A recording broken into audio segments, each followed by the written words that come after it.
Good morning বন্ধুরা, তোমাদের সবাইকে কেমন আছো? তোমরা সবাই জানিও সাধন সাথী চ্যানেলে তোমাদেরকে অনেক স্বাগত।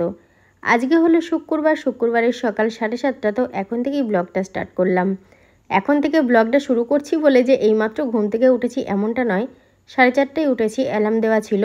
মিস্ত্রি ভাইরা কাজে চলে এসেছে অনেক আগে, আর এদিকে কর্তা গাড়িগুলো বের করছে প্রত্যেক দিনের মতো। আমাকে বললো মোটরের সুইচটা দিয়ে দিতে, ওই জন্য আমি এখন মোটরের সুইচটা দিয়ে দিলাম।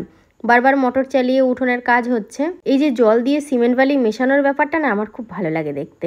বসে বসে হাই তুলছে আর হুকুম করছে যে বাজারে যাও, বাজার করে নিয়ে আসো। আমি বললাম বেলা হচ্ছে, আমি আমাদের বাড়ি যাবো, রান্নাটা করে রেখে যাই, তুমি বাজারে যাও মাছ দেখে নিয়ে আসো। আমি এখন তাহলে বাজারে যাই মাছ আছে, মাছ একটু নিয়ে আসি। হ্যাঁ, কাছের বাজারে যাই, টুক করে গিয়ে নিয়ে আসি। বাটা মাটা যা পাবো নিয়ে চলে আসবো, কোনো ব্যাপার নেই। আমি বললাম যে ডিমের ঝোল ভাত করো, বললো না ডিম সবাই খেতে চায় না, মাছটাই নিয়ে আসো। ঠিক আছে, মাছটাই নিয়ে আসি। আর ও দেখো গেটের সামনে চুপচাপ বসে আছে। আমি ওই মাছের অপেক্ষা একটু আগে একটা ওই মাছালা গেল, উকুন চাঁদা মাছ, বুঝেছো? 320 টাকা বললাম, আমি 350 টাকা বললাম, দিল না, দিয়ে চলে গেল। দিয়ে আবার ওই মাছটা করলে ডাল করতে হবে, ডাল আবার খেতে চাও না একদম। ওই জন্য ভাবছি তাহলে একটু রুই মাছটা নিয়ে আসো, ওইটা দিয়ে আলু দিয়ে তরকারি করবো, দিয়ে রান্নাটা বসাবো। গায়ে দেখেছে রোদ্দুর পড়ছে কি সুন্দর, মানে যে হোলি প্রিন্ট হয়েছে একদম। তাহলে যাই এখন একটু বাজারে। একদিকে চা হচ্ছে আর একদিকে ভাত হচ্ছে। তোরা চা খাবি? একটা গোলযোগ করছে কেন, ঝামেলা দিয়েছে নিজেদের মধ্যে। চাটা কি মনে হচ্ছে? তুমি যেদিন বানিয়েছিলে আমাকে সোফাটি দিয়েছিলে, বেডটি নয়, সেদিনকার মতো হবে? তার থেকে ভালো হবে। চা বানিয়ে এদিকে ঝপাঝপ তরকারিটা করে ফেললাম, আলু, কাঁচাকলা, পটল। মাকে সকালবেলায় ভাত দিয়েছি, রান্নার পরে খেয়ে বলছে কি বৌমা তরকারিটা খুব ভালো লাগছে। প্রথমে তুমি যখন পটল আর কাঁচাকলা করছিলে তখন ভাবলাম কি কি রান্না করবে, পটল কাঁচাকলা দুটোই অপছন্দ, তো রান্নার পর ভালো লাগছে খেতে। আর এখানে কাতলা মাছটাই আমি নুন হলুদ মাখিয়ে নিয়েছি, এবার ভেজে নেব। বরের সাথেই হেলিকপ্টারে করে যাচ্ছি, ও বলল চলো তাহলে দিয়েই আসি।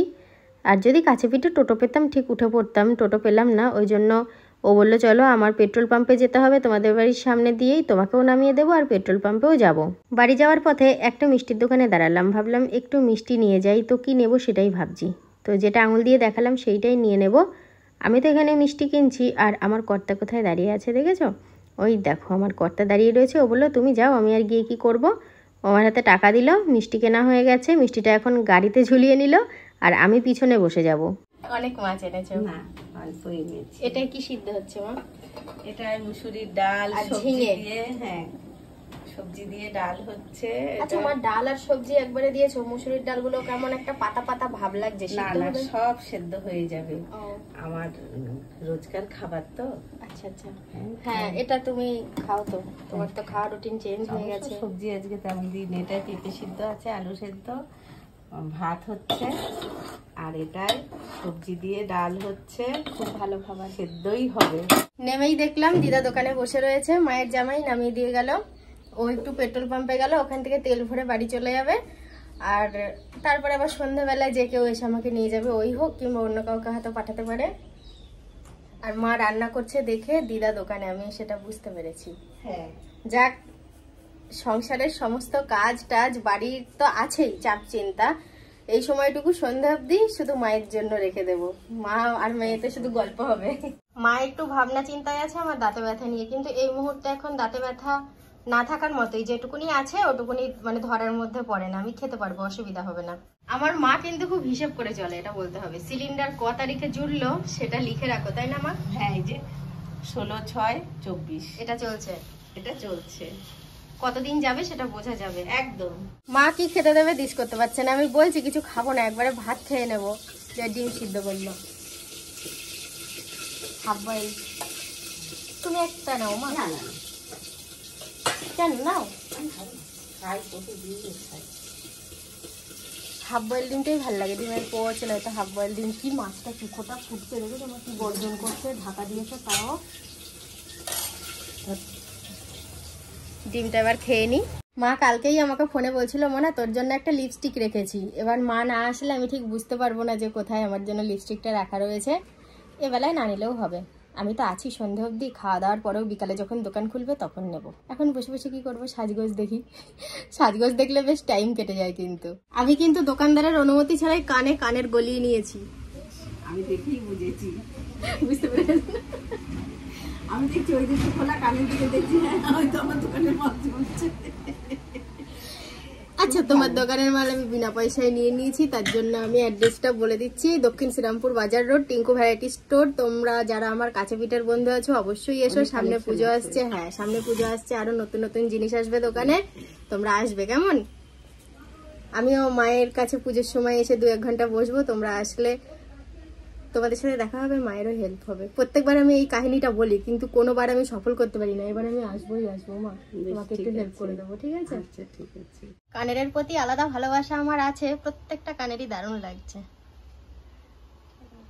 এখানেও আছে প্রচুর প্রচুর, সব তো এইভাবে দেখানো সম্ভব নয়। দারুণ লাগছে, এটাও খুব সুন্দর, সবগুলোই সুন্দর। আমার দিদার হাতের স্পেশাল মেনু, ঘেটকুলের ডাটিগুলো বেটে মশলা দিয়ে বানিয়েছে, তো আমি একটু চেখে দেখেছি, দারুণ হয়েছে খেতে। আর তরকারি রেডি হয়ে গেছে, মা আমার জন্য খাবার টেবিলে বেড়ে দিয়েছে, ব্যস্ত হয়ে যাচ্ছে, কালকে থেকে ভাত খাইনি বলে। ঘেটকুলের ডাটা দিয়ে খেলাম ডাল, আলু সিদ্ধ। এবার মাছের ঝোল, মাছের লেজা নিয়েছে মা, জানে আমি লেজা পছন্দ করি, ভিডিওতে দেখেছে। মা গো, এই যা মাছ দিয়েছে আমার খেতে অনেক টাইম লাগবে। অনেক টাইম ধরেই খাও। ও কতগুলো দিয়েছো, আমি এতগুলো খাবো না, তুলে নিবা। আর না থাক, পাতেই বাটিতেই থাকবে, আমি যতটা পারি খাই। একদম কথা বলবি না বেশি, চুপচাপ খা তো যা দিয়েছি। আজকে আমার বোনটা বাড়িতে নেই, ও গেছে ওর মামার বাড়ি, ওই জন্য ফাঁকা ফাঁকা লাগছে। নাহলে ও এতক্ষণ আমার কাছে ঘুরঘুর করে। খাওয়া দাওয়ার পর অনেকটা টাইম কেটে গেছে, এখন প্রায় 4:45 মতো বাজে। মা উঠলো, চা বানাবে, চা খেয়ে দোকান খুলবে, আর আমাকে এখন কোনো খাবার দেবে হয়তো। হ্যাঁ, এমনি ওই কি বলে প্লেট আর চামচের আওয়াজ। কত মিষ্টি দিয়েছো মা। হ্যাঁ, এইটুকু তো খেতেই হয়। আচ্ছা মা এরকমই বলে, এইটুকু তো খেতেই হয়। এইটুকু আমি কি করে খাবো, এতটা আমি যতটা পারি খাই, বাকিটা প্রসাদ করে প্লেটে রেখে দেবো, ওটা আমার মাতৃজননী সেবা করবে পরে। ঘুম হয়নি, আর ঘুমানোর কোনো চেষ্টাও করিনি, মায়ের সাথে কথা বলছিলাম। এসেছি একটু সময়ের জন্য, যদি ঘুমিয়েই সময়টা পার করে দিই তাহলে ভালো লাগে বলো। খেয়ে নি কেমন। ওই যে আমার দিদা কি খোঁজ করতে গেছে জানো, ঘেটকুলের পাতা। এই জায়গাটায় করেও অনেক ঘেটকুল হয়েছে, কিন্তু এত বড় বড় বন জঙ্গল না, ঢুকতেই ভয় লাগে। আর এর মধ্যে তো কি থাকতে পারে বুঝতেই পারছো, ওই জন্য অন্য জায়গা থেকে তুলে আনতে গেছে। এই জায়গাটা পুরো দেখো সবুজ জঙ্গলে বোঝাই। আর আমাদের বাড়িতে বেশ ভালোই টগর গাছ হয়েছে। মা এগুলো টগর গাছ তো? মা শুনতে পাইনি আমার কথা, টগর গাছই হবে, হয় বেলি না টগর। আর এই যে পুরো মনে হচ্ছে সবুজ সবুজ, আর চারিদিকে সবুজ। তো সন্ধে হয়ে এসছে, এখনো হয়নি, তো আমি শাড়িটা পরে রেডি থাকবো, সন্ধে হলে আমাকে নিতে আসবে।